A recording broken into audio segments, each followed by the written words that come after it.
ന്യൂസിലേക്ക് സ്വാഗതം. സ്നേഹബദ്ധമായി ചിറക്കടവ് സെന്റ് എഫ്രേംസ് സ്കൂൾ ആർഭാടങ്ങൾ വഴിമാറിയപ്പോൾ ചിറക്കടവ് സെന്റ് എഫ്രേംസ് ഹൈസ്കൂളിലെ ക്രിസ്മസ് ആഘോഷം ത്യാഗത്തിന്റെയും പങ്കുവെക്കലിന്റെയും സന്ദേശമായി. കുട്ടികൾ തങ്ങൾ സ്വരുക്കൂട്ടിയ കൊച്ചു സമ്പാദ്യങ്ങൾ നിർലോഭം നൽകുകയും അതോടൊപ്പം പൂർവ്വ വിദ്യാർത്ഥികളും അധ്യാപകരും അനധ്യാപകരും PTA പ്രതിനിധികളും ഒപ്പം കൈകോർത്തപ്പോൾ പലതുള്ളി പെരുവെള്ളം പോലെ ഈ കൂട്ടായ്മ ഒരു സ്നേഹപക്കറ്റായി മാറി. 1.5 ലക്ഷത്തോളം തുകയാണ് ഈ കൂട്ടായ്മയിലൂടെ സമാഹരിക്കാൻ സാധിച്ചത്. ക്രിസ്മസ് കേക്ക് ഉൾപ്പെടെയുള്ള ഭക്ഷ്യവിഭവങ്ങൾ കൊണ്ട് സമ്പന്നമായ സ്നേഹപക്കറ്റ് സ്കൂളിലെ തന്നെ സാമ്പത്തികമായി പിന്നോക്കം നിൽക്കുന്ന 50ഓളം കുട്ടികൾക്ക് ആശ്വാസമായി. അർത്ഥം നഷ്ടപ്പെട്ടു പോയ വെറും ആചരണം മാത്രമായി മാറരുത് ക്രിസ്മസ് ആഘോഷം എന്ന school headmistress Shrimati Vimala ജേക്കബിന്റെ കാഴ്ചപ്പാടാണ് സ്നേഹപക്കറ്റ് എന്ന ആശയത്തിന് പിന്നിൽ.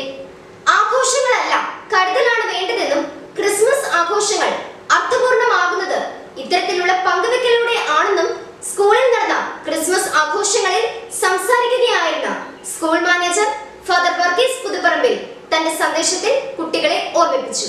നമ്മളെല്ലാവരും നല്ല മനസ്സുകൾക്ക് ഉടമകളാവുക. ഒരു പരിധി വരെ പലപ്പോഴും നമുക്ക് ഈ നല്ല മനസ്സുകൾ നഷ്ടപ്പെടാറുണ്ട്. മറ്റുള്ളവരെ പരിഗണിക്കുക, മറ്റുള്ളവരെ ഉള്ളിൽ സൂക്ഷിക്കുക, ഇതൊക്കെ ഇതിൻ്റെ പ്രതീകമാണ്. വേദനിക്കുന്നവരോടോ അല്ലെങ്കിൽ ഈ ആഘോഷങ്ങൾ അതിൻ്റെ പൂർണ്ണതയിൽ നടത്താനായിട്ട് ബുദ്ധിമുട്ട് അനുഭവിക്കുന്നവർക്ക് ഒരു കൈത്താങ് എന്ന നിലയിൽ ഇപ്രകാരം ഒരു സംരംഭം അതൊരു നല്ല മനസ്സിൻ്റെ ലക്ഷണമാണ്. നന്മ ഉണ്ടാവുക, അപ്രകാരം നന്മയുള്ളിടത്ത് ദൈവത്തിൻ്റെ സ്ഥാനം ഉണ്ടാവുക, ദൈവത്തെ കാണാൻ അവസരം കിട്ടുക. ആട്ടിടയന്മാർക്ക് അതാ ലഭിച്ചത്.